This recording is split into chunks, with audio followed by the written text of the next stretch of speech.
गीता 18 के श्लोक नंबर 62 में भगवान स्वयं कह रहे हैं कि अर्जुन उस परमेश्वर की शरण में जा जिसकी कृपा से परम शांति व शाश्वत स्थान अर्थात सतलोक को प्राप्त होगा। वो परमेश्वर कौन है, कहां है, कैसा है, जानने के लिए कृपया अवश्य सुनिए जगत गुरु तत्वदर्शी संत रामपाल जी महाराज के अमृत वचन।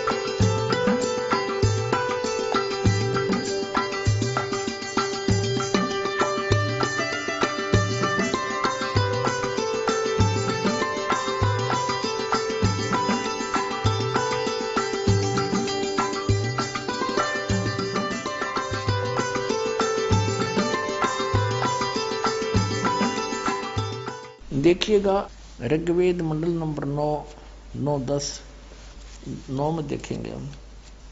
ये कहाँ से छपा है? प्रकाशक है सार्वदेशिक आर्य प्रतिनिधि सभा, महर्षि दानंद भवन, रामलीला मैदान, नई दिल्ली। और मुद्रक है Prince offset printer, 1510 Pataudi house, Delhi, नई दिल्ली। इसमें ऋग्वेद मंडल नंबर 9 और सूक्त 86 आपको दिखाते हैं। ऋग्वेद मंडल नंबर 9 सूक्त 86 का मंत्र 26। इसमें क्या कहा कि यज्ञ करने वाले यजमानों के लिए परमात्मा, यज्ञ माने धार्मिक अनुष्ठान यानी भक्ति करने वाले यजमान माने भक्तों के लिए परमात्मा सब रास्तों को सुगम करता हुआ उनके विघ्नों को मर्दन करता है और उनको पवित्र करता हुआ अपने रूप को सरल करता हुआ। अब परमात्मा का सतलोक में जो रूप है मनुष्य सदृश हैं, करोड़ सूर्य करोड़ चंद्रमा मिला दे, एक रोमकूप की शोभा इतनी है। और उसी रूप में यदि यहाँ आ जाए तो हम कुछ नहीं देख सकते, आंखें बंद हो जाएं सबकी। इसलिए अपने रूप को वो सरल करके हल्के तेज पुंज का बना के वह कांतिमान परमात्मा यहाँ इन्होंने ये कबीर शब्द है, कबीर, हम इसको कबीर बोल रहे हैं, कबीर अपनी देसी भाषा में। हम वेदों को वेद बोलते हैं, ऐसे कबीर इन्होंने इसका अपनी व्याकरण अनुसार ऐसे संधि छेद करके ऐसे लिख लिया, इसका अर्थ कर दिया सर्वज्ञ। अब अगर इसका अर्थ ये कवि लिख दें तो भी हम मान जाते, लेकिन यहाँ परमात्मा का प्रकरण है तो कवि बीच में आ नहीं सकता, काव्यकार। इसका अर्थ है कबीर देव। इसके लिए कंसेप्ट फिर क्लियर करना पड़ेगा। जैसे ये पुस्तक है यजुर्वेद, ये पुस्तक है यजुर्वेद, ये स्पष्ट लिखा है, इसके ऊपर रे लगा रखा है और इसका संधि छेद करके और लिख दें यजु, जैसे ये लिख रखा है यजु, तो इसका अर्थ यजुर्वेद लिखना पड़ेगा। यदि कहीं पर ऐसा भी लिखा हो तो उसका अर्थ भी यजुर्वेद लिखना पड़ेगा, तभी इस पुस्तक के बारे में समझेंगे। अब इसी का प्रकरण यहाँ पर है एक। अब यजुर्वेद दिखाएंगे आपको बीच में, फिर ऋग्वेद पर आएंगे। प्रकाशक है सार्वदेशिक कार्य प्रतिनिधि सभा, 2/5, महर्षि दानंद भवन, रामलीला मैदान, नई दिल्ली से। ये इसके अनुवादक है महर्षि दानंद सरस्वती। मुद्रक Prince offset printer, 1510 Pataudi house, Delhi, नई दिल्ली से। इसके 36वें अध्याय में एक यजुर्वेद के ऊपर श्लोक है, मंत्र है। ये है यजुर्वेद और ये 36वां 33वां अध्याय 36वां अध्याय है। इसके प्रथम मंत्र में यहाँ लिखा है ऋचम वाचम प्रपदे मनो यजु प्रपदे। ये यजुर्वेद के विषय में है। इस मंत्र का यदि अनुवाद करता अर्थ कर दे यजु का और यजुर्वेद ना लिखे तो अनर्थ हो गया वो। यहां देखना, यहां महर्षि दानंद ने बिल्कुल सही लिखा है, यजु है ये शब्द, यजुर्वेद लिख दिया। इसको पूरा तभी बनेगा जब इसको समझने के लिए लिखना पड़ेगा कि ये यजुर्वेद की महिमा है। बस अगर इसका अर्थ कर देता, इस ना लिखकर और कुछ लिख देता, सतुतियां और कुछ लिख देता इसमें, तो कैसे समझते कि यजुर्वेद के बारे में जानकारी है। अब देखो हम फिर आते हैं उसी ऋग्वेद पर। हम फिर आते हैं ऋग्वेद पर। ये ऋग्वेद है 9-10 मंडल। और यहां से देखें, प्रकाशक है सार्वदेशी कार्य प्रतिनिधि सभा, महर्षि सिद्धांत भवन, रामलीला मैदान, नई दिल्ली। ये वही है जो अभी आपको पहले दिखाया था। अब यहां देखिएगा, अब फिर आगे ऋग्वेद मंडल नंबर 9 सूक्त 86 मंत्र 26 पे।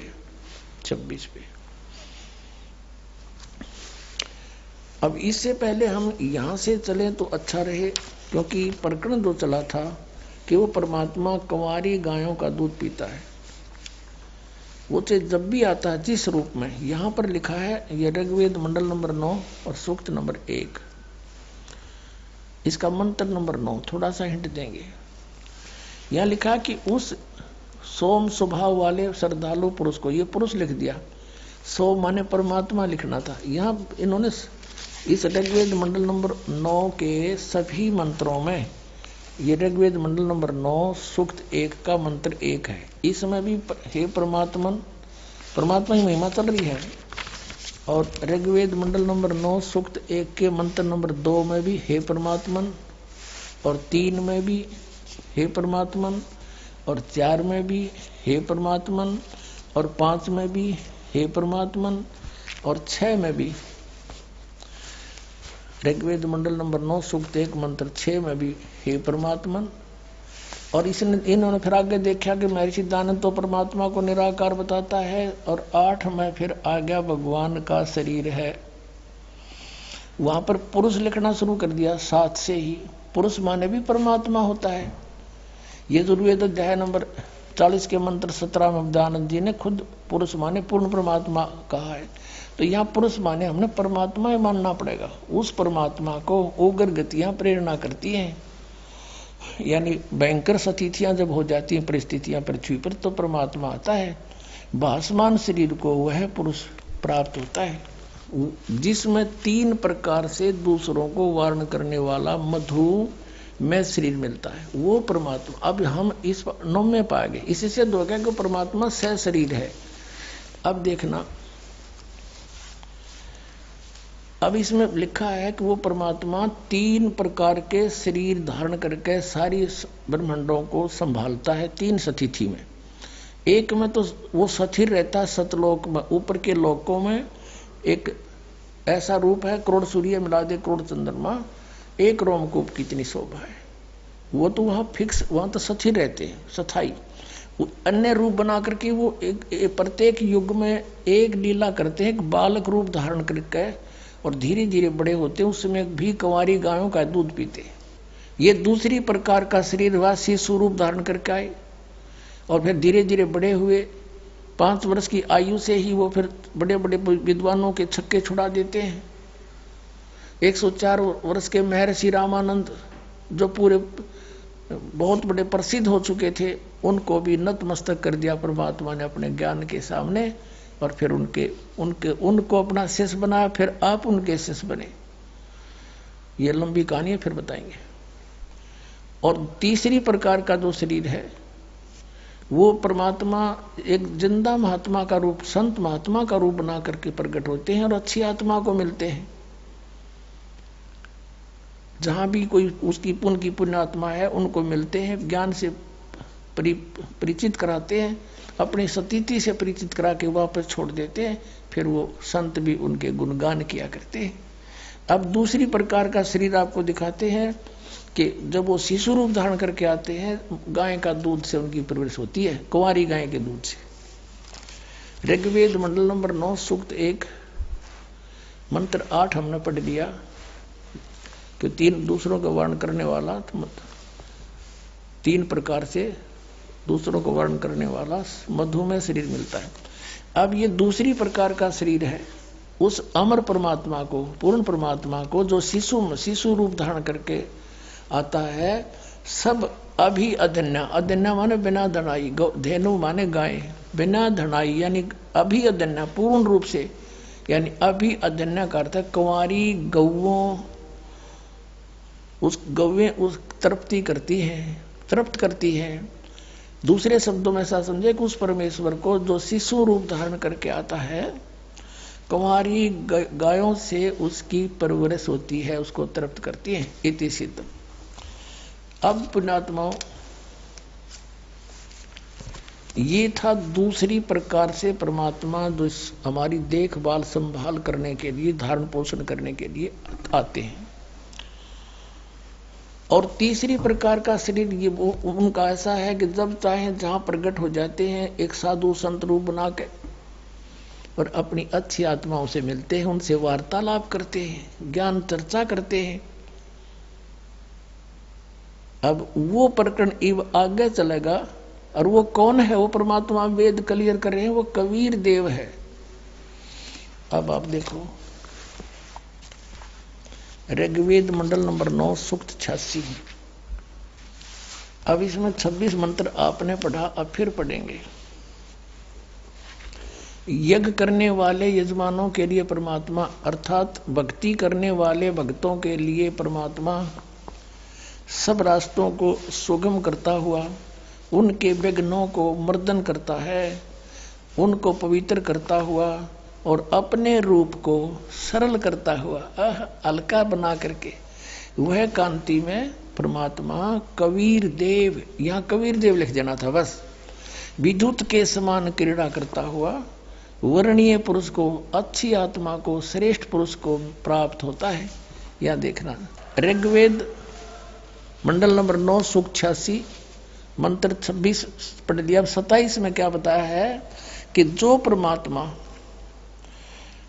परमात्मा ध्रुलोक के तीसरे पृष्ठ पर विराजमान है, सतलोक में भी उसके अंतिम छोर पर रहता है। अब ऋग्वेद मंडल नंबर 9 और सूक्त नंबर 82 इसको और अच्छी तरह क्लियर करता है। ऋग्वेद मंडल नंबर 9 और सूक्त 82 और मंत्र नंबर 1 यहां पर है। जो सर्व उत्पादक प्रभु, यानी सबकी उत्पत्ति करने वाला परमेश्वर, सबका रचनहार, प्रकाश रूप, सद्गुणों की वृष्टि करने वाला, पापों को हरण करने वाला है, वह राजेव, राजा के समान। यहाँ 269 पृष्ठ, इन्हीं का अनुवाद आगे देखो 270 पृष्ठ। राजा के समान दर्शनीय है, राजा की तरह देखने जोगा है। ऊपर परमात्मा मनोहर मुकुट धारण किए बैठा है, सवेद छतर सिर मुकुट विराजे, देखत ना उस चेहरे नू। राजा के समान दर्शनीय है, देखने जोगा है, और वह पृथ्वी आदि लोकांतरों के चारों ओर शब्दमान हो रहा है। वह वर्णीय पुरुष को, अच्छी आत्मा को, जो दृढ़ भक्त है, उसको पवित्र करता हुआ प्राप्त होता है। जिस प्रकार विद्युत सने वाले स्थानों को आधार बनाकर प्राप्त होता है, जैसे आकाशीय बिजली काशी की धातु पर गिरती है, उसका अट्रैक्शन होता है, ऐसे ही वो परमात्मा उस दृढ़ भक्त को मिलता है जिनका उसके प्रति विशेष लगाव होता है। अब यहाँ देखो किस उद्देश्य से आता है। ऋग्वेद मंडल नंबर 9 सूक्त 82 मंत्र 2 में आप देखेंगे वो किस उद्देश्य से आता है। हे परमात्मन, उपदेश करने की इच्छा से आप महापुरुषों को प्राप्त होते हो, अच्छी आत्माओं को प्राप्त होते हो, और आप अत्यंत गतिशील पदार्थ के समान, यानी बहुत तीव्रगामी होकर के हमारे आध्यात्मिक यज्ञों को प्राप्त होते हैं। आप वह फिर आ गया, आप कबीर देव हैं। हम उसको कबीर देव कहने लगे, फिर कबीर साहब कहने लगे। कबीर वेदों में कबीर, और हम उसको कबीर बोलते हैं, कुरान शरीफ में भी उसको कबीर बोला है। कबीर देव हैं, शुद्ध स्वरूप हैं, हमारे पापों को दूर करके हे अमर परमात्मा आप हमको सुख दें। अपने आत्माओं, उन महापुरुषों में से कौन कौन है अच्छी आत्माएं? जैसे आपको अभी गिनाया, हम सुल्तानी नानक तारे दादू को उपदेश दिया, जात जुलाहा भेद न पाया, वो कौशी माहे कबीर हुआ। उनमें से एक दृढ़ भक्त श्रेष्ठ आत्मा आदरणीय नानक साहिब जी हैं, जिनको परमात्मा बेई नदी पर मिले थे, सुल्तानपुर शहर में, पश्चिमी पाकिस्तान के अंदर है वो क्षेत्र। पहले ज्वाइंट भारत था ये सारा, अफगानिस्तान, बलोचिस्तान, पश्चिमी पाकिस्तान, पूर्वी पाकिस्तान और ईरान, इराक तक, गढ़ और गजनीब तक ये भारतवर्ष था। नानक साहिब जी के पहले जन्म सतयुग में ये राजा अम्बरीश थे, त्रेता में यही आत्मा राजा जनक हुए, और कलयुग में ये नानक राजा जो वही आत्मा श्री नानक जी हुए। अपने आत्माओं पहले ये राजा थे, इनके नौकर रहा करते थे पिछले पुनों के कारण, और इन पुनों को स्वर्ग में खर्च करके वापस आ जाते हैं सभी प्राणी। फिर ये स्वयं एक सुल्तानपुर के नवाब के यहाँ मोदी खाने में नौकरी कर रहे थे। लेकिन ऐसी आत्माएं भक्ति बिना रुक नहीं सकती। एक ब्रजलाल पांडा इनको पढ़ाया करता था, गीता जी को हिंदी भी उन्होंने पढ़ाई थी, ये फारसी भी पढ़े थे एक मौलवी से। इनके पिताजी श्री कालूराम मेहता खत्री यानी अरोड़ा जाति से थे, हिंदू परिवार था इनका। और श्री कृष्ण जी श्री राम के खूब तगड़े पुजारी थे, सभी देवी देवताओं की पूजा करते थे। जब ये सुल्तानपुर में नौकरी कर रहे थे, वहां इनकी बहन ब्याही थी। इनके जीजा जी जो थे बहनोई श्री जयराम जी थे, उनके ही सिफारिश से नानक साहिब जी को मोदी खाने की नौकरी मिली थी नवाब के यहाँ, और जयराम जी भी वहाँ नवाब के ही सर्विस करते थे, या जैसे वो अच्छे गणमान्य व्यक्ति थे। नानक साहिब जी प्रतिदिन उसके सुल्तानपुर के साथ से बह रही बेई नदी के ऊपर प्रतिदिन स्नान करने जाते थे, और वहां बैठकर कुछ देर भगवान का एकांत में चिंतन करते रहते थे। एक दिन परमात्मा सतपुरुष कबीर देव जिंदा महात्मा रूप बना के और नानक साहिब जी के पास गए। नानक साहिब जी से कहा कि हे महात्मा जी, हे भक्त, मैं बहुत भटक लिया, मुझे कोई सतमार्ग बताने वाला नहीं मिला, और मुझे कोई मार्ग बताओ। आप बहुत अच्छे भक्त बताए, सभी यहाँ चर्चा है आपकी। तब नानक साहिब जी ने जैसा भी ब्रजलाल पांडे से सुना था वो सारी कथा सुनानी शुरू कर दी। फिर कहा कि अगर तुम मुझे गुरु बनाओ तो गुरु बिन मोक्ष हो नहीं सकता। तो परमात्मा ने कहा कि भाई गुरु किसको बनाऊं, जब तक मेरी आत्मा दृढ़ नहीं होगी। मैं वैसे गुरु तो मैंने बना भी रखा, रामानंद जी, काशी में पंडित स्वामी रामानंद जी से मैंने दीक्षा ले रखी है, लेकिन मेरी तसल्ली नहीं हुई, संतुष्टि नहीं है। नानक साहब जी कहते फिर मुझे बनाओ गुरु। तो कबीर साहब कहने लगे ठीक है आप गुरु जी, लेकिन मेरी कोई शंका समाधान करो गुरुदेव, मेरी कोई शंका का समाधान करो। बोलो कि ब्रह्मा विष्णु महेश की क्या स्थिति है, क्या ये जन्मते मरते हैं या इनके कोई माता पिता भी हैं? तो जैसा उन्होंने सुन रखा था ब्रजलाल पांडे से, और जैसा भी हिंदू धर्म में प्रचलित है, ये लोक वेद सारा सुना दिया। ये अजरो अमर हैं, अविनाशी हैं, इनके कोई माता पिता नहीं, श्री कृष्ण जी सर्वश्रेष्ठ हैं, और श्री कृष्ण जी ने गीता का ज्ञान दिया, ये अनमोल ग्रंथ है। कबीर साहब ने कहा जी कुछ फिर उस अनमोल ग्रंथ के कुछ वचन सुना दो। फिर वो नानक साहिब जी ने कुछ जो श्लोक याद थे वो सुनाए। फिर कबीर साहब ने उसके ऊपर कहा कि आप श्री कृष्ण जी कहते हो, श्री कृष्ण जी ने गीता बोली। हाँ श्री कृष्ण जी ने बोली। तो आप श्री कृष्ण जी को अजरो अमर बताते हो, उनकी जन्म मृत्यु नहीं होती? कि हाँ बिल्कुल सही है, नानक जी बोले। अब जिंदा फकीर बोला, कबीर परमेश्वर जिंदा रूप में विराजमान थे, कि आपके गीता ज्ञानदाता चौथे अध्याय के 5वें और 9वें श्लोक में, दूसरे अध्याय के 12वें श्लोक में और 10वें अध्याय के दूसरे श्लोक में कहता है मेरे जन्म और मृत्यु होता है। अर्जुन तू नहीं जानता, मैं जानता, मैं जानता हूं। और फिर कहता है 18वें अध्याय के 62वें श्लोक में कि तू सर्वभाव से उस परमेश्वर की शरण में जा, उसकी कृपा से तू परम शांति को, सनातन परम धाम को प्राप्त होगा। तो वो कौन है जो गीता ज्ञानदाता से भी अलग है? अब काफी प्रश्न उत्तरी हुई, तब नानक साहब जी अक्षुब्ध हो गए और उनकी चर्चा सुनकर जो स्नान करने सुबह सुबह भगत जाते थे 50-60 वो भी बैठ गए चारों तरफ। जब नानक साहब जी की अरुचि देखी, नाराज होते देखे, परमात्मा उठकर चल पड़े कि महाराज नाराज ना हो, हम तो शंका समाधान चाहते थे, आप नाराज ना। उठकर चल पड़े। जब वो जा लिए काफी दूर, जब पूछा कि ये कौन था, उन्होंने ये कौन था जो आपको गुरुजी बोल रहा था, तब श्री नानक साहब जी ने कहा कि ये नीच जात था, काशी का जुलाहा धानक, और हमारे ब्रह्मा विष्णु महेश को कहते हैं तो नासवान है।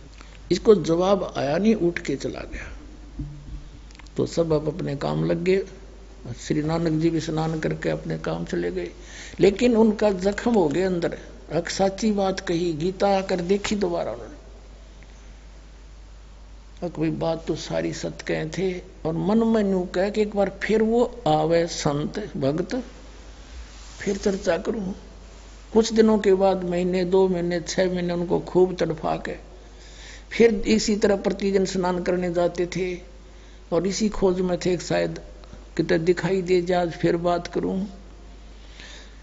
स्नान करने के लिए तैयारी थी, कपड़े निकाल रखे थे, नौकरों को दे दिए थे, वो लिए खड़े थे नानक साहब की। अपना जो नहाने के लिए एक वस्त्र रखते हैं शरीर पे, वही शेष था। इतने में परमात्मा केवल नानक साहब को दिखाई देते। उनकी खुशी का ठिकाना नहीं रहा, जिंदा महात्मा के रूप में आए। और थोड़ी सी दूर नानक साहब भी चले गए आगे कि आओ भक्त, आओ भक्त, आपके इंतजार थी मुझे। वहां पर बहुत से लोग स्नान कर रहे थे, वो देखने लगे कि ये नानक साहब किसको बातें कर रहा है।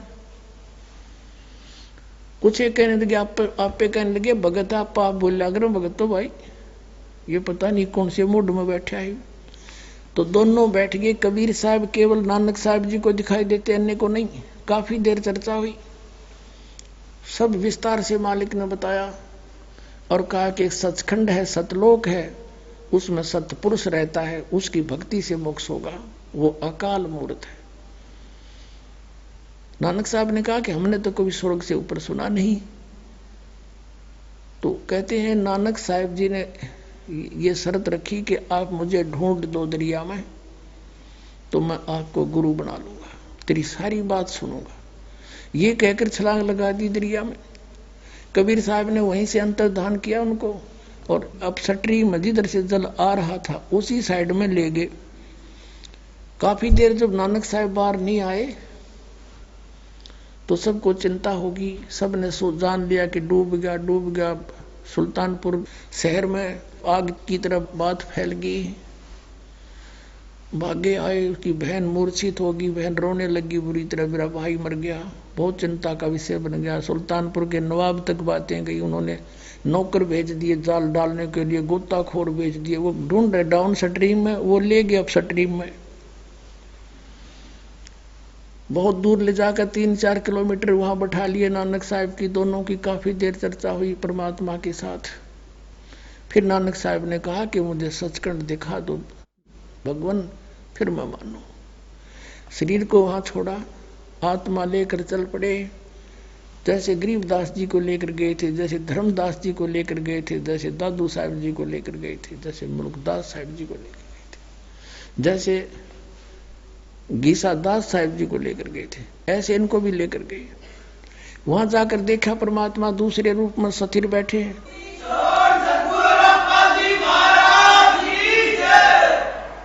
जब परमात्मा ऊपर बैठे हैं ओवरऑल कंट्रोलर के रूप में, करोड़ सूर्य मिला दे करोड़ चंद्रमा, ऐसा चेहरा मालिक का। ऐसा स्वरूप है उनके, एक रोमकूप की ऐसी शोभा है। एक बहुत बड़े गुम्बद में विराजमान है, बहुत बड़े गुम्बद में,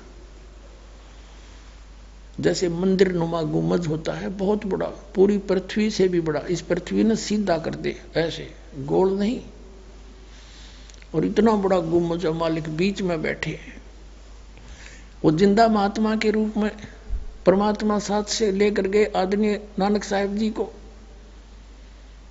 तो वहां क्या देखा कि भाई रब तो ये है जड़ा तकत पे बैठा।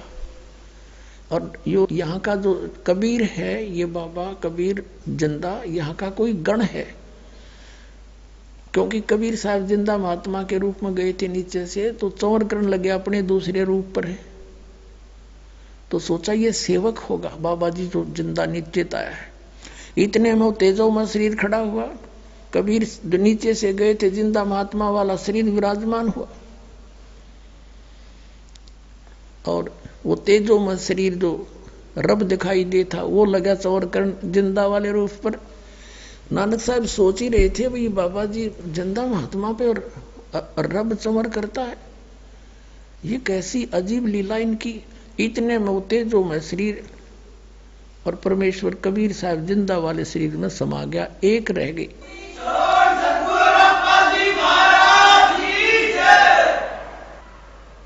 असंख्य करोड़ ब्रह्मांड के ओवरऑल कंट्रोलर के रूप में वो जिंदा महात्मा विराजमान है, चंवर अपने आप घूम रहा है। नानक साहब जी देख रहे हैं कि ये तो सचमुच रब ही था जो नीचे गया था, ये काल मूर्त स्वयं ही था। भया एक से दो, जैसे रामानंद जी को मिले थे, स्वामी रामानंद जी को भी दिखाए थे, ऊपर आदरणीय रामानंद जी को भी। तब उन्होंने कहा था दो ठोर है एक तू, भया एक से दो। कह रामानंद हम कारणे तुम आए हो मगजो।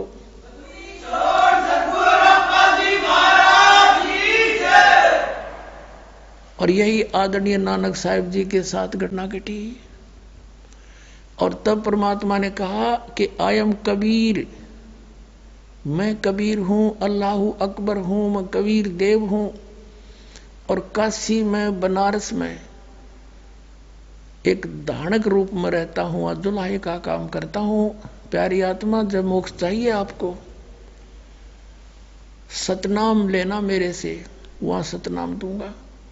और वो जाप करना होगा 2 अक्षर का है, उससे आपका मोक्ष होगा। वहां तो कहते हैं कोट जन्म तन भर मत होगे, कुछ नहीं हाथ लगा रे, कुकर सुकर खरबा बोरे, कौआ हंस बगारे। परमात्मा ने कहा कि तेरे बहुत असंख्य जन्म हो लिए, जब से हमसे मिलने से पहले वो गए बर्बाद आपके। राजा अम्बरीश आप थे, राजा जनक आप थे, और अब आप स्वयं नौकर बन बैठे। और यदि हम तुमसे नहीं मिलते तो जीवन व्यर्थ हो जाता है। अपने आत्माओं, यहां समस्या आती है कि पवित्र सिख समाज इस बात को मानने को तैयार नहीं है कि नानक साहिब जी के कोई गुरु थे। वो कहते हैं स्वयं ही परमात्मा ही मिले थे उनको, और हम भी यही कहते हैं कि वो परमात्मा ही मिले थे उनको। वो कहते अकाल मूर्त मिले थे, हम भी कहते हैं अकाल मूर्त मिले थे। हम कहते हैं उनको कबीर मिले थे, धानक दुल्हा काशी वाला मिले थे। तो यहाँ सिख समाज के गले या बात उतरती नहीं कि नहीं, ऐसा नहीं हो सकता। तो पुण्यात्माओं, प्रमाणों के सामने फिर किसी की जोर नहीं चलता। हमारे प्रमाण फिर सबको मनाएंगे कि सचमुच ऐसा ही है। अब आपको दिखाते हैं एक झलक कि नानक साहब के गुरु थे कबीर साहब, जिंदा महात्मा रूप में आए थे। अभी दिखाते हैं। एक ये जन्म साखी है, ये बिल्कुल सत्य शास्त्र है। और उस पुण्यात्मा सिख द्वारा लिखा जो गुरु जी के साथ रहा करते थे, भाई बाला जी की जन्म साखी देखिएगा। जन्म साखी सब तो वड्डी भाई बाले वाली जन्म साखी। Doctor Jawahar Singh Kripal Singh and company, ये है ई जन्म साखी। अज तक छप चुकिया नालों वड्डी है, सब तो वड्डी ते पुरातन है भाई बाले वाली जन्म साखी। श्री गुरु नानक देव जी दी पंजे साहिब दी साखी ते दसा पातशाह दी जीवन समेत मुकम्मल साखियां हन। प्रकाशक doctor Jawahar Singh Kripal Singh and company. पुस्तकां वाले गली नंबर 8 बाग रामानंद अमृतसर, ये यहाँ से छपी है। 251 पृष्ठ पर।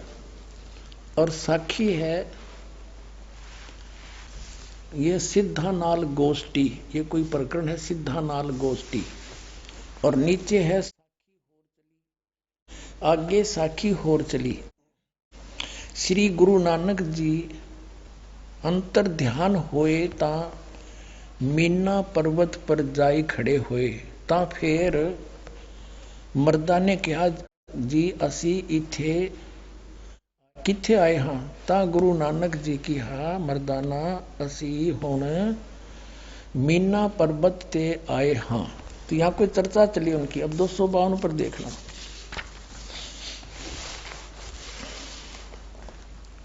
दो 252 पृष्ठ पे आगे ता गुरु नानक जी की हा मर्दाना असी 16,000 जोजन ऊपर आए हैं।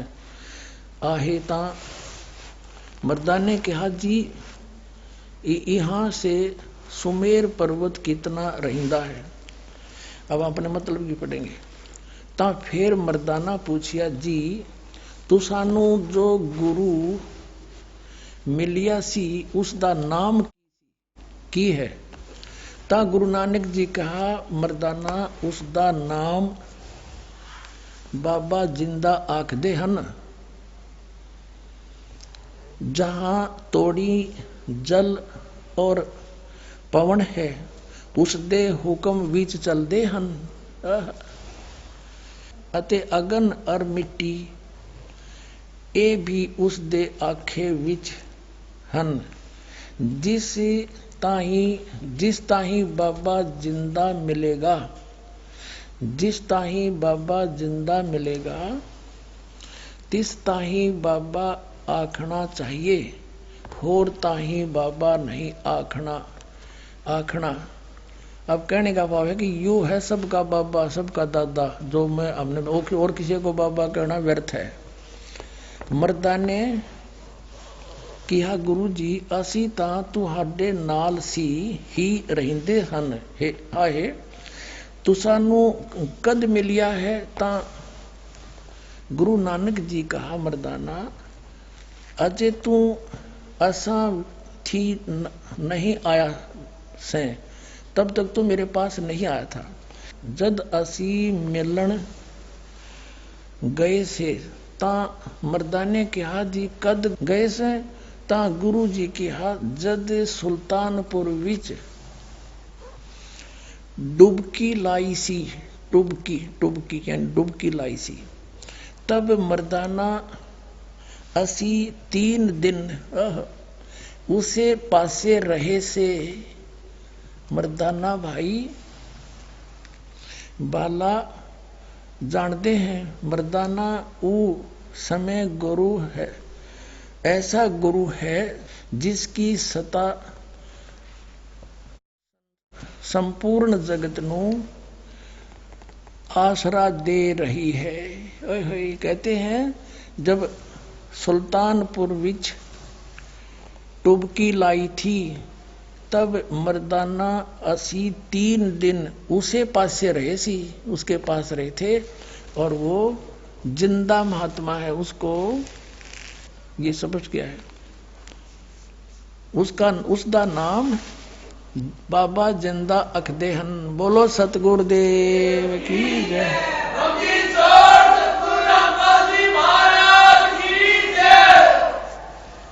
अब एक और कंसेप्ट क्लियर करें। एक बार गुरु नानक साहिब जी की और एक काजी की गोष्ठी हुई। तब काजी ने प्रश्न किया, तब गुरु नानक देव जी उसका उत्तर देते हैं। किस प्रकार देते हैं और दिखाते हैं आपको। पहले एक और गजब की इसमें इसी पुराण संग्रह में एक कमाल की बात मिली है पुण्यात्माओं, क्योंकि सच्चाई ऊपर आए बिना रहा नहीं करती है। जैसे धर्मदास जी को परमात्मा ने कहा था, धर्मदास मेरी लाख दवाई। वही जिंदा महात्मा के रूप में उनको मिले थे मथुरा में। और कहा था धर्मदास मेरी लाख दुहाई, ये सार नाम और सतनाम की तो बाहर ना जाई, ये मूल ज्ञान बाहर ना जाई, और मूल ज्ञान बाहर जो पढ़ी बिचली पेड़ी हंस नहीं तेरी। तो ये क्या बताते हैं नानक साहिब जी? मर्दाना ने पूछा कि भगवान,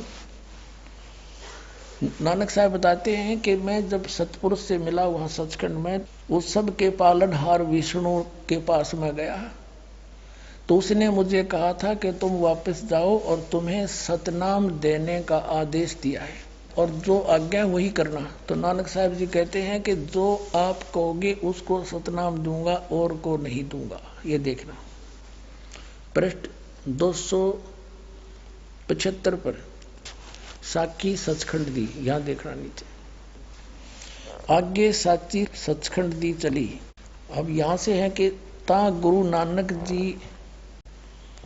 नानक जी धुर सचखंड दरबार में जाई पहुंचे, जहां बड़ा प्रकाश है, और प्रकाश रूप तख्त ते ऊपर सत निरंकार ज्योति पुरुष बैठे हैं, ज्योत स्वरूप बैठे हैं। ये है संपूर्ण भगत अवतार, हाथ जोड़ के खड़े हैं। पुण्यात्मा कई भक्त आए हैं जो पंजाबी जानते अच्छी तरह, दास पे ना पढ़ा ज्यादा, तुम भी मनतावती सी है, पर कोशिश करूंगा पूरी समझाने की। फिर भी दास से कुछ फर्क रह जा, तुम खुद पढ़ते रहियो। यहाँ लिखा है कि संपूर्ण भगत अवतार हाथ जोड़ के कर खड़े हैं, अते बाबा नानक जी ऊ जो कोटान सूरज के समान प्रकाश, कोटान यानी कोटों सूरज के समान प्रकाश है, कोटान चंद्रमा जैसा शीतल इसका प्रकाश है, उस सच्चे प्रकाश विखे प्रवेश किया। उस विष्णु जी विराजमान है, उस ज्योत रूप भगवान की उस तत्व यानी उसकी स्वरूप विष्णु भगवान, विष्णु निरंकार विष्णु भगवान विष्णु जी विराजमान है। अब यहाँ नानक साहिब जी किसको विष्णु कह रहे हैं? जैसे वेदों में कहा है अग्नि तनुरसी विष्णुवेतवा सोमस्य तनुरसी, सबका धारण पोषण करने वाला सतपुरुष विष्णु, उसको विष्णु कहते हैं। ये तो बाद में विष्णु नाम रखे इन्होंने उनकी उपमा से। विराजमान है, साकार है, सर्वशक्तिमान।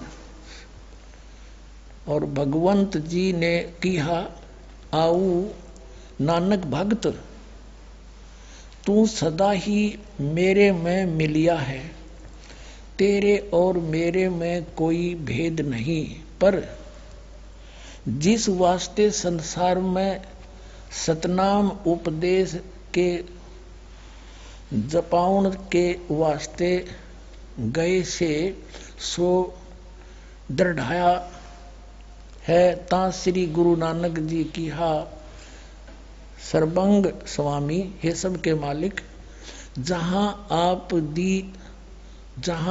दी आज्ञा।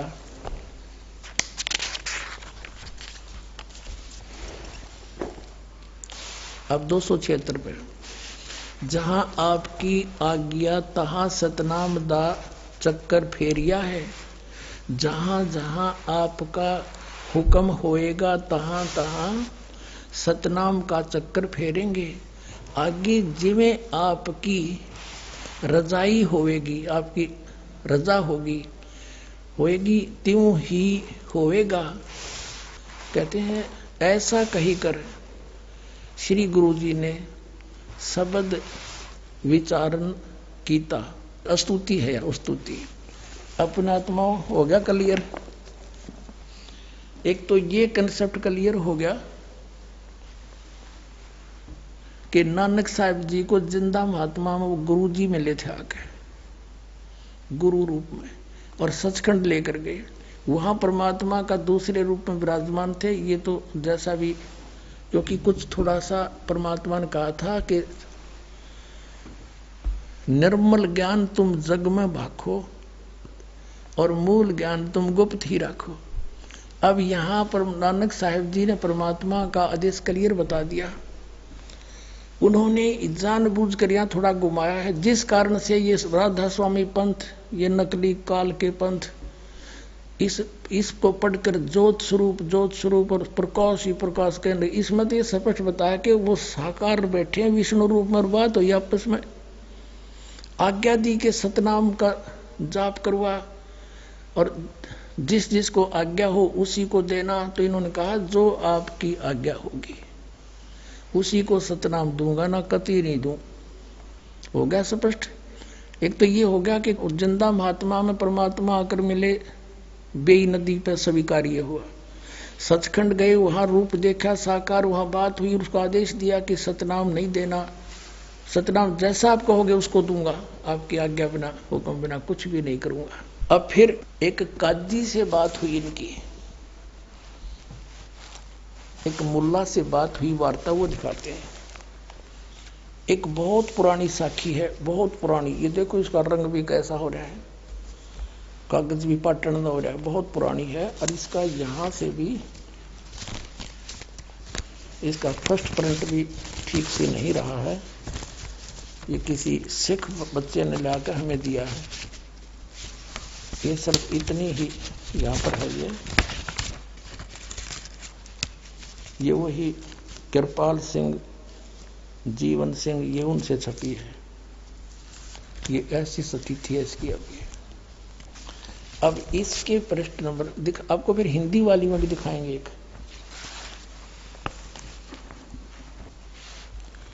122 पृष्ठ पे ये है स्वामी सुआल काजी रुकन दीन सुरा। ये रुकन दीन को काजी है। तो हम यहाँ पढ़ेंगे, इनकी आपस में वार्ता हो रही है। तो नानक साहब ने कहा, नानक आखे रुकन दीन सच्चा सुनो जवाब, चारों कूट और सलाम कर, ता ऊ होवे सवाब, ता तू ही होवे सवाब। कहते हैं खालक आदम सिरजिया, आलम बड़ा कबीर। कहते हैं खालक आदम सिरजिया, जिस खालक ने, जिस परमात्मा ने तुम्हारा आदम की रचना की, आदम हुआ आदम की, और वो आलम बड़ा कबीर, वो सबसे बड़ा सर्वशक्तिमान परमात्मा कबीर है। और फिर कहा कि कायम दायम और कुदरती, सिर पीरा दे पीर, सब गुरुआं के गुरु, और आलम बड़ा कबीर। बोलो सतगुरुदेव।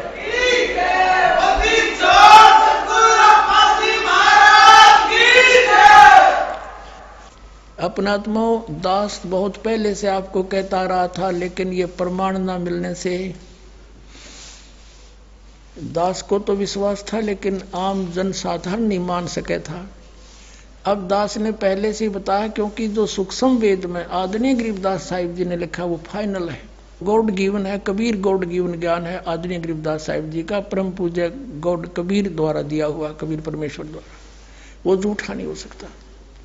दास ने आपको बताया कि ये सबसे पहले राजा अम्बरीश थे, सतयुग में राजा अम्बरीश थे नानक जी, और फिर ये त्रेता में राजा जनक हुए। और इस साखी में, जन्म साखी में ये भी प्रमाण आपको दिखाते हैं, देखिएगा। और फिर नानक जी बने सुल्तानपुर में। ये जो सबसे बड़ी साखी है, ये जो अभी आपको दिखाई थी, इसकी पृष्ठ नंबर 423 पर, यह है पृष्ठ 423 है, ये कट रहा है, ये 422 है। यहाँ देखिए, ये किसी सिख बच्चे ने दिया, उसने इस परमात्मा के ज्ञान से परिचित होकर के स्वयं निशान लगा रखेंगे। यहाँ लिखा है सतगुरु गुरु मेहरबान त्रेते माने त्रेता युग में, त्रेते जनक बदे है, त्रेता में जनक बदे ही, और हरिचंद द्वापर गुरु, और कलयुग नानक देव। कलयुग में नानक देव सतगुरु मेहरबान त्रेते जनक विदेही और हरिचंद द्वापर में और कलयुग में कलयुग नानक देव।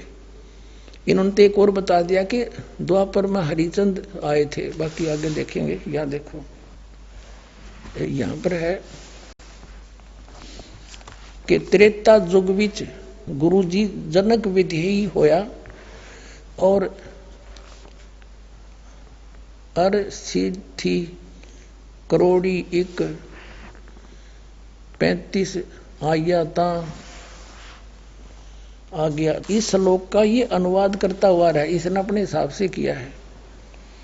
आगे भी लिखा होगा बहुत सा, इतना इस दास ने इतनी पढ़ नहीं आती और ये सिख समाज के पास तो उपलब्ध है, ध्यान से खूब पढ़ सकते हैं।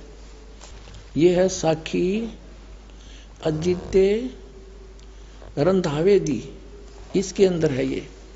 इसमें स्पष्ट लिखा है कि सतगुरु गुरु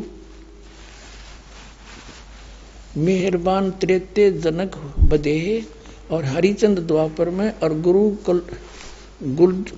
गुरु कलयुग नानक देव। और यहाँ इसने अनुवाद करते समय लिखा है कि त्रेता युग में युग बीच गुरु जनक विधेयी होया। इस प्रकार ये सारा उन्होंने इसमें अपना हिसाब से अनुवाद किया। अपना आत्माओं, अब ये कंसेप्ट कति क्लियर हो लिया। अब आप जी ने जो देखी वो पंजाबी यानी गुरमुखी लिपि वाली साखी देखी, हिंदी वाली और दिखाते हैं। इसमें इन्होंने कुछ फेरबदल कर दिया है और जहाँ ये विचलित नहीं हुए वो एज इट इज लिख दी है। हिंदी करते समय इन्होंने कुछ मसाला काट दिया, अब देखना, और कुछ बहुत कुछ छुपा है इसमें, ये देखिए अभी शेष बचा है। ये है हिंदी वाली भाई बाले वाली श्री गुरु नानक देव जी की जन्म साखी, भाई चतर सिंह जीवन सिंह अमृतसर से छपी है।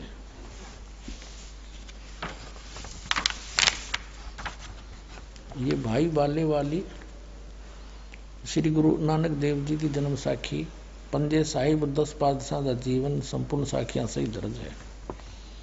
प्रकाशक हैं भाई चतर सिंह जीवन सिंह अमृतसर, ये यहाँ से छपी है। बाजार माया सेवा अमृतसर, ये इनके फैक्स और फोन नंबर है।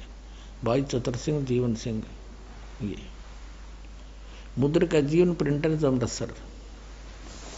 इसमें हिंदी में और पढ़ी आराम से आनंद आओगा आपको। ये है पृष्ठ 97 पे 197 पे, सवाल काजी रुकनदीन सूरा के। नानक साहिब जी से कोई सवाल किया, जवाब श्री गुरु नानक देव जी का। हम यहाँ से पढ़ेंगे अपने काम का। नानक आखे रुकनदीन सच्चा सुनो जवाब, चारों कोट सलाम करता ही ता तू ही होवे सबाब। अब 198 पे साखी मक्के मदीने की, वो नीचे है 198 पे, पृष्ठ 198 पे। अब खालक आदम सिरजिया, यानी जिस भगवान ने आदम की उत्पत्ति की, आलम बड़ा कबीर, वो सबसे बड़ा परमात्मा कबीर है।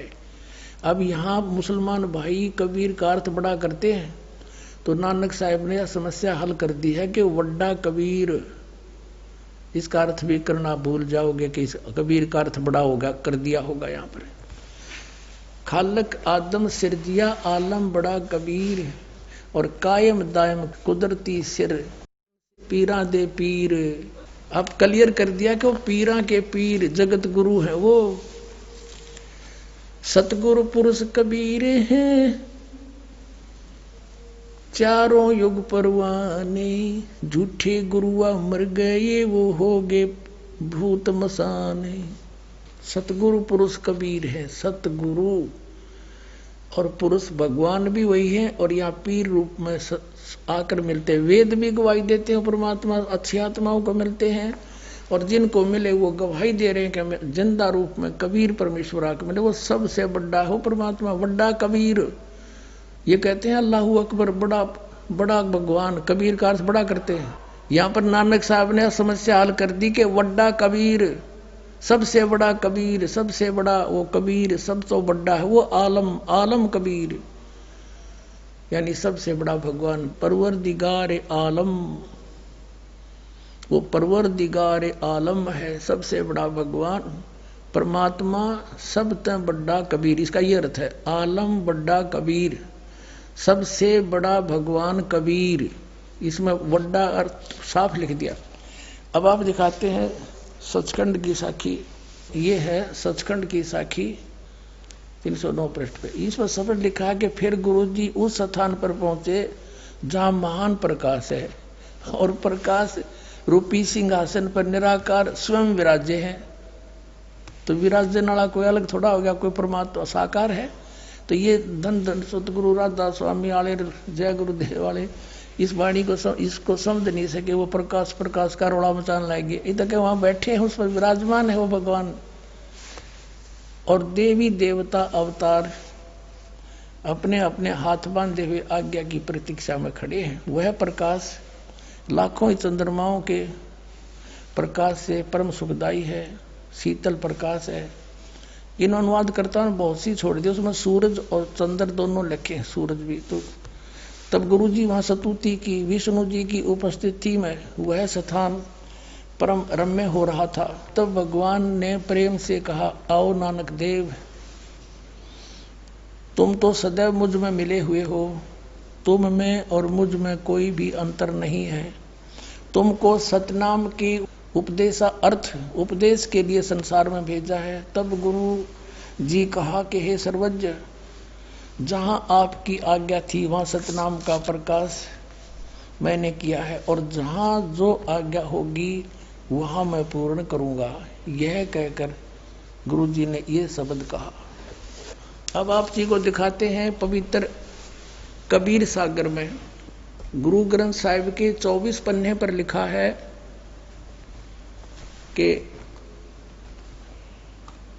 फाई सूरत मलुकी वेश, ओ ठगवाड़ा ठगी देश, खरा सियाणा बहुता बार ये धानक रूप रहा करतार। फिर प्रश्न नंबर 721 में लिखा कि एक अर्ज गुप्तम पेश तोदर कून करतार, हक्का कबीर करीम तू बे ऐब परवरदिगार। हक्का कबीर, हे सत कबीर, हे अविनाशी कबीर, आप सर्वशक्तिमान शब्द स्वरूपी राम, आप ही हो सारी सृष्टि के करतार हो। और यहाँ स्पष्ट कर ही दिया, सब तो बड़ा आलम कबीर, तो निराकार कैसे हो सकता, ये साखी फिर दिखानी पड़ेगी। अब फिर देखिए थोड़ा सा, क्योंकि यहाँ पर भ्रम ना रह जाए और पढ़ाते हैं थोड़ा। ये वो साखी है भाई बाले वाली, ये पुरानी है, ये भी सबसे पुरातन लिखा है इन्होंने, सब तो बड़ी भाई बाले वाली। यहाँ है ई जन्म साखी अज तक छप चुकिया नालों बड़ी है, सब ते बड़ी ते पुरातन है। भाई बाले वाली जन्म साखी श्री गुरु नानक देव जी दी, ये वही है, पहले आपको दिखाई थी। जीवन सिंह कृपाल सिंह एंड कंपनी, पुस्तका वाली गली, नंबर 8, बाग रामानंद, अमृतसर। ये ऐसे। अब इसमें हम पीछे थोड़ा रह गया, बात कंसेप्ट क्लियर हो नहीं पाया। ये है 251 पृष्ठ पर, ये है आगे साखी होर चली, आगे साखी होर चली। हम यहाँ तक पढ़ सके हैं कि श्री गुरु नानक देव जी अंतर्ध्यान होए ते मीना पर्वत पर जा खड़े हुए। अब 252 पर देखते हैं, 252 पर। और मियाँ नाल गोष्ठी, ये सिद्धा नाल गोष्ठी हुई, ये उसका ही प्रकरण है। अब इसमें 252 पर यहाँ आपने पढ़ लिया था कि फिर मर्दाना पूछिया जी तुहानू जो गुरु मिलिया सी उसका नाम की है। ता गुरु नानक जी की हा उसका नाम मर्दाना, उसका नाम बाबा जिंदा आखदे हन। आगे ता मर्दाने ये ना उन्होंने बाबा आखना, और ने बाबा नहीं आखे, होर से भाई ता ही बाबा नहीं आखना। ता मर्दाने कि हाँ गुरु जी असी भी तां तुहाडे नाल सी। तो फिर आगे आहे तुहानू कद मिलिया है। तां गुरु नानक जी कहा मर्दाना अजे तू असां थी नहीं आया सैं। जद असी मिलन गए सां तां मर्दाने कहा जी कद गए सी सो।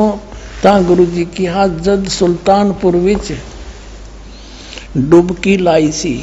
तब मर्दाना असी उन 3 दिन उससे पासे रहे से, उस 3 दिन उससे के पास रहे थे। मर्दाना भाई बाला जानदा है। मर्दाना वो ऐसा गुरु है जो जिसकी सत्ता संपूर्ण जगत नू आसरा दे रही है। और मर्दाना जिंदा उसनू कहंदे हन जो काल दे वस ना आवे। हथों काल उस दे वस होवे। ता मर्दाना कहा कि उसदा रंग की है अते उसदा आसन किथे है। ता गुरु जी कहा मर्दाना उसदा रंग लाल है, पर उस लाली नाल कोई लाली मिलदी नहीं। अते उस दे रोम स्वर्ण दे रंग दे हन। उसके रोम उनके बाल सोने के रंग के हन, पर उन्हां दे नाल सोना भी दख नहीं देंदा। ते रसना थी बोलदा भी नहीं। अते रोम रोम थी मर्दाना होए शब्द हो रहा है। एहो शब्द हो रहा है गहर गंभीर। ता मर्दाने कहा धन हो गुरु जी तुसा बिना ए निशा असाडी कौन करे। ता मर्दाने आखिया गुरु जी हुन सुमेर पर्वत चलो। अब इसमें स्पष्ट हो गया कि उसके एक रोमकूप सोने कैसे हैं, उसका रंग लाल है, तो निराकार कैसे हो गया। अब देखिएगा गुरु ग्रंथ साहिब से कुछ साखी हम आपको सुनाएंगे पढ़कर, ये अलग से छपी हैं। अब देखिएगा वड्डा ये है 567 पृष्ठ पन्ना पर गुरु ग्रंथ साहिब में। वड्डा साहिब है आप अलख अपारा तेरे बंके